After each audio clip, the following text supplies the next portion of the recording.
وبركاته. ازيكم حبايب قلبي؟ يا رب تكونوا بخير وبصحه دايما.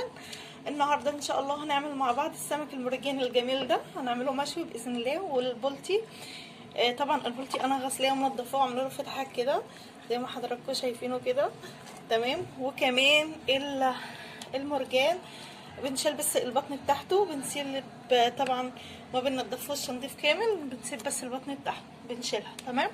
وهنا بقى طبق الخضار عباره عن طماطمايه، ثوم، ليمون، اي خضره عندك موجوده، فلفل حامي، بصله، تمام. وهننزل كده. وطبعا معانا هنا البهارات الجميله، الكمون، كزبره، ملح، وبهارات سمك، تمام. هننزل اول حاجه كده طبعا بالطبق الخضار بتاعنا بالليمون بالحاجات الجميله دي كده.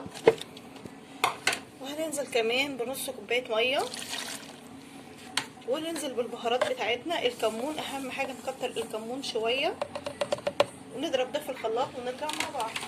رجعنا تاني حبايب قلبي. طبعا عملنا الخليط بتاعنا كده بالشكل ده، بصوا كده. هنصفيه من الميه بتاعته، هنشيل الميه عشان هنحتاجها للسمك المشوي، تمام كده اهو كده كده كده كده. هناخد بس الخلطه دي هنحطها في السمك، والميه هنشيلها للسمك المشوي،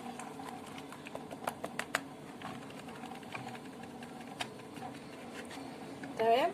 هنشيل كده الميه على جنب، هنيجي كده على السمك هنعمل كده، تمام، زي ما حضراتكم شايفين كده اهو.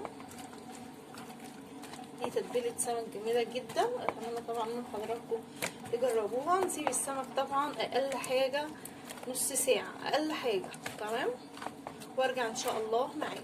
ورجعنا تاني كده حبايب قلبي. معانا طبعا الصينيه او الطاسه اللي هنشوي فيها السمك. هنحط شويه ملح وبعدين شويه رده كده، تمام،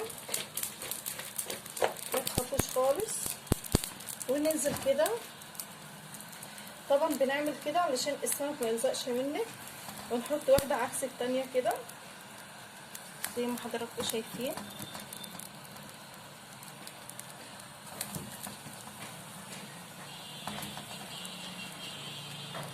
اهو. وما بنقلبوش دلوقتي خالص، بنسيبه كده شويه.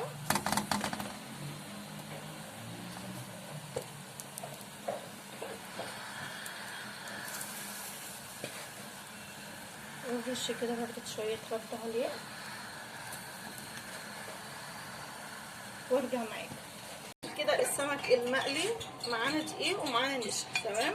النشا حبه صغيرين والدقيق طبعا حبه كتير، تمام. وتتبيله السمك كده زي ما تبلناه ومن الفتحات ومغسول غلي بالسخن غلي عشان السمك بردك ما يلزقش في الطاسه. ننزل كده بالسمك، بسم الله الرحمن الرحيم. السمكه عكس اختها، تمام كده بالشكل ده. وكده هنقلب السمك بتاعنا الجميل ده، بسم الله ما شاء الله. بصوا اهو كده، بسم الله. طبعا ما بياخدش وقت معانا علشان السمك ده المرجان الصغير. لو مرجان كبير برضك هنسيبه شويه اكتر، تمام، زي ما حضراتكم شايفينه كده. بيبقى طعمه جميل جدا على فكره. وطبعا الشتاء بيحتاج السمك مشوي وطبعا محشي الحاجات دي. وارجع معاكم.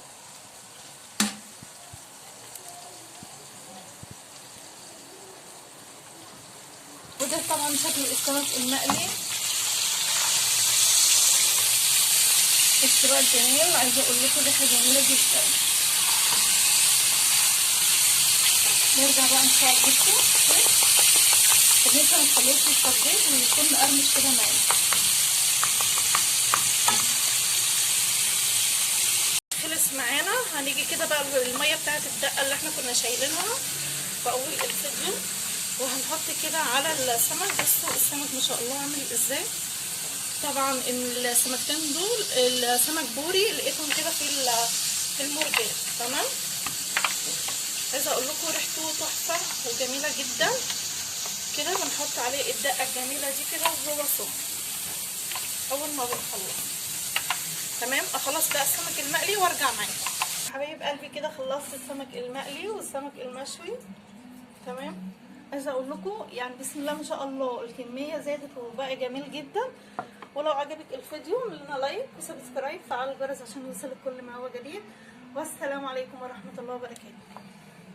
اكتبوا لي طبعا في الكومنتات السمك المقلي احلى ولا السمك المشوي، رايكم يهمني.